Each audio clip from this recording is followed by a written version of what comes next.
before installing any patches, they have to test it on an image, and before doing that, that takes time, and then they can implement it on their production systems.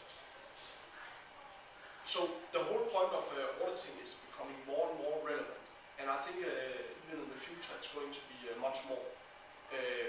And the whole point is you need to be one step ahead all the time to know exactly what the security level is on your systems. So now we have here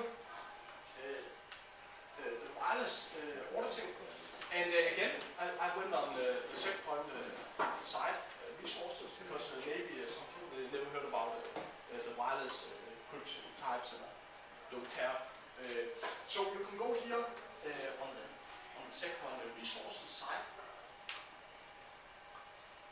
and then here we have an explanation about the different techniques. And this will give a customer an idea what is the difference. And it's a very short text, right to the point, so they know the differences right away. We also made another text, also on the resources. Many customers, they asked us, for example, what does it mean when you crack a VP network? And in this case here, we have this D-Link router here, running a VP encryption. And then many will say, yeah, but nobody runs a VP encryption anymore because everybody knows it's unsecure. But in real life scenarios, many people are actually still running it, if they even have a password on it. And the point is, they have other equipment on the network. They have a printer, they have an IP phone, they have other equipment that only supports VP. So if they go to VPA2, then they lose functionality from their printer. And it's more important to have access to a printer than if somebody can hack into a network, of course. So the customer then decides to use the VP. And then they ask us, how is it being cracked? Because there's also some hands-on experience. It's not always something you just do in 1 second. You need to know a little about it. So the first point here is, that's why we made the guide here, that you need to have a very strong antenna. And with all portable penetrators, we have an 8 dBi antenna, and I think this is a 300 MW enhanced power device. So the range of the wireless scanning is very strong. And as explained here, the stronger the signal is to do an audit, the better. Now, when you go for the cracking of the VP network, there are two types of techniques. One technique that we'll be using here is when no users are connected. We go into the scanning afterwards, and the good thing is you can always see if users are connected. Typically during the day, work hours, many people are connected, but maybe on a Saturday or Sunday here in Denmark, and after 2 o'clock the shops are closed, then they go home and then users are not connected. So with the first technique, what's being done is it is sending some traffic to the router, forcing it to send a specific XOR packet back that it can use to inject against the router to generate a huge amount of traffic. So the whole point is we need to get a lot of traffic from the router very quickly. And then all this traffic coming, it will crack it. And the portable penetrator is the latest specifications, hardware specifications, so it's very quickly to crack it.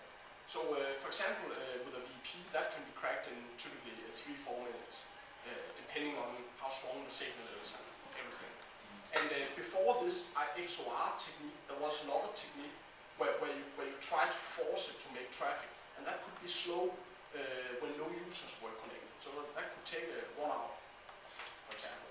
But then they found this new technique, and of course in SecPoint we see this, and then maybe 2 months after or something, we had it implemented into the firmware, so all the customers could upgrade to the firmware and get the latest techniques.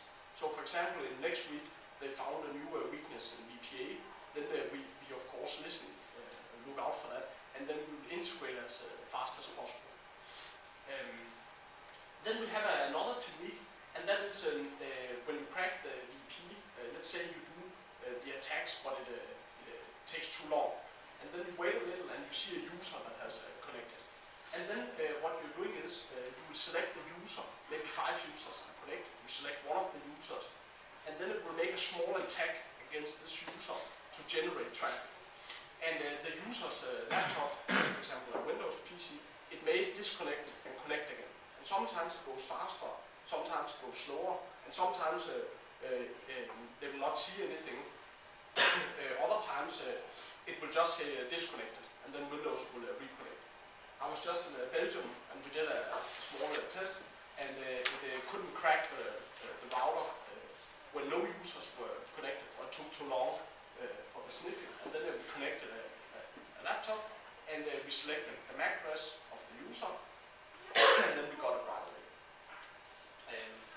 So it is very important also, as described here, you must look for some users.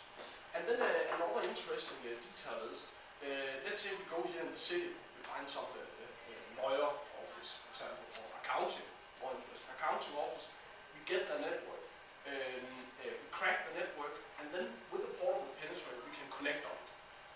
And then we can start sniffing, and this also coming to it, so it's very useful. We can start sniffing the whole network. And typically when they take their email and many online services, they do this unencrypted. And then just by letting it sniff for a few hours or maybe a few days if you leave it, you will actually have a lot of sensitive information, and then you can start attacking the single workstations on the network. And most networks are designed that, for example, also a lot of traffic, everything is SSL, it's encrypted. But typically if you go after the single Windows systems or workstation systems, you can get into those, install a keylogger, and then you actually get the security, even though everything is encrypted. So there are many dangers when an attacker connects to the network.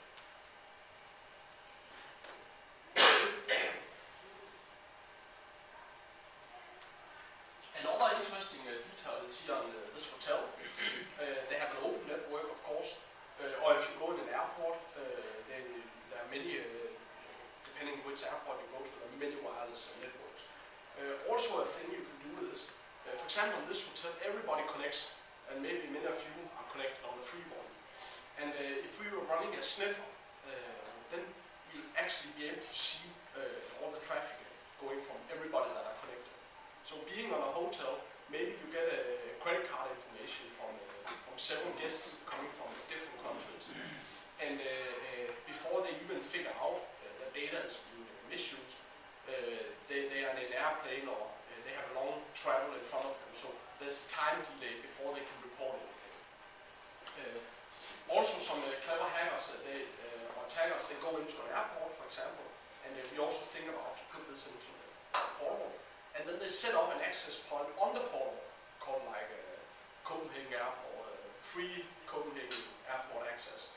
And then everybody connects to this one.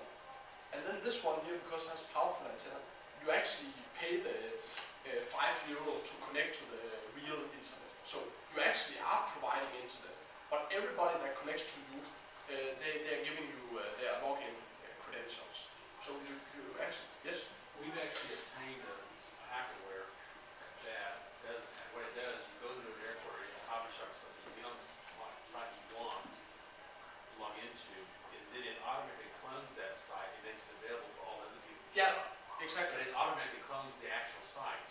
Okay. It doesn't let let the it site in the middle, yes. so it sets up an SSL certificate locally, so they actually think that you've got an SSL. Yeah.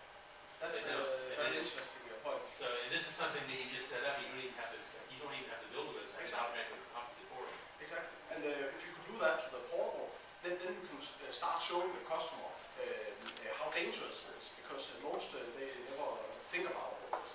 And let's say another example, a sales guy from a company or a director or somebody goes into an airport and he got everything SSL and VPN, but then he gets compromised and get his details. Then somebody in the Munich airport can get access